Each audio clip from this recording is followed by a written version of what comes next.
ವರುಣನ ಆರ್ಭಟದಿಂದಾಗಿ ಸಾಕಷ್ಟು ಅವಾಂತರಗಳು ಸೃಷ್ಟಿಯಾಗ್ತಾ ಇದೆ. ಇನ್ನು ಮಳೆ ಹಾನಿಗೊಳಗಾದ ಪ್ರದೇಶಗಳಿಗೆ ರಾಜ್ಯ ಬಿಜೆಪಿ ಅಧ್ಯಕ್ಷರಾದ ಬಿವೈ ವಿಜಯೇಂದ್ರ ಭೇಟಿ ನೀಡಿ ಪರಿಶೀಲನೆ ನಡೆಸಿದ್ದಾರೆ.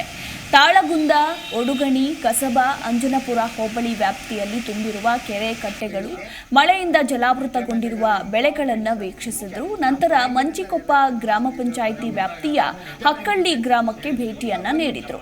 ಇನ್ನು ಹಾನಿಗೊಳಗಾದ ಮನೆಗಳಿಗೆ ಪರಿಹಾರವನ್ನ ವಿತರಿಸಿದ್ರು. ಇದೇ ಗ್ರಾಮದ ಮೃತ ಗಂಗಮ್ಮ ನಿವಾಸಕ್ಕೆ ಭೇಟಿ ನೀಡಿ ಸಾಂತ್ವನ ಹೇಳಿದ್ರು.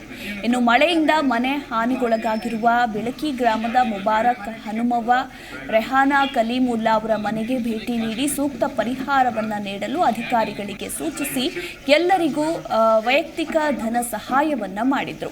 ನಂತರ ಇನಾಮ್ ಅಗ್ರಹಾರ ಮುಚಡಿ ಗ್ರಾಮಕ್ಕೆ ಭೇಟಿ ನೀಡಿ ಶುಕ್ರವಾರ ನಡೆದಂತಹ ದುರಂತದಲ್ಲಿ 5 ಜಾನುವಾರುಗಳನ್ನು ಕಳೆದುಕೊಂಡು ನೊಂದಿರುವ ರೈತ ಹನುಮಗೌಡ ಮನೆಗೆ ಭೇಟಿ ನೀಡಿ ಸಾಂತ್ವನ ಹೇಳಿದ್ರು. ಸರ್ಕಾರದಿಂದ 1.75 ಸಾವಿರ ಪರಿಹಾರವನ್ನ ವಿತರಿಸಲಾಯಿತು.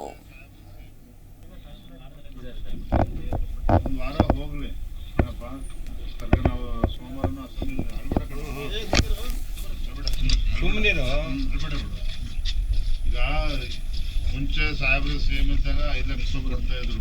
ಈಗ ಬರೀ ಈಗ 1.25 ಲಕ್ಷ ಮಾಡಿದ್ದಾರೆ. ಜಿ ಕನ್ನಡ ನ್ಯೂಸ್ ಈಗ ನಿಮ್ಮ ಮನೆಯಲ್ಲೇ ನೋಡಿ.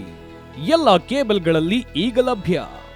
ಸನ್ Direct 292, Jio TV 1334, U digital 162, city cable 51, GTPL 17, Abhishek cables 821, rock line telecommunication 51, Shri Basaveshwara number 60, Vinayaka digital number 53, in digital number 896ರಲ್ಲಿ ನಿಮ್ಮಿಸ್ತದ ಜಿ ಕನ್ನಡ ನ್ಯೂಸ್ ನೋಡಿ ಆನಂದಿಸಿ.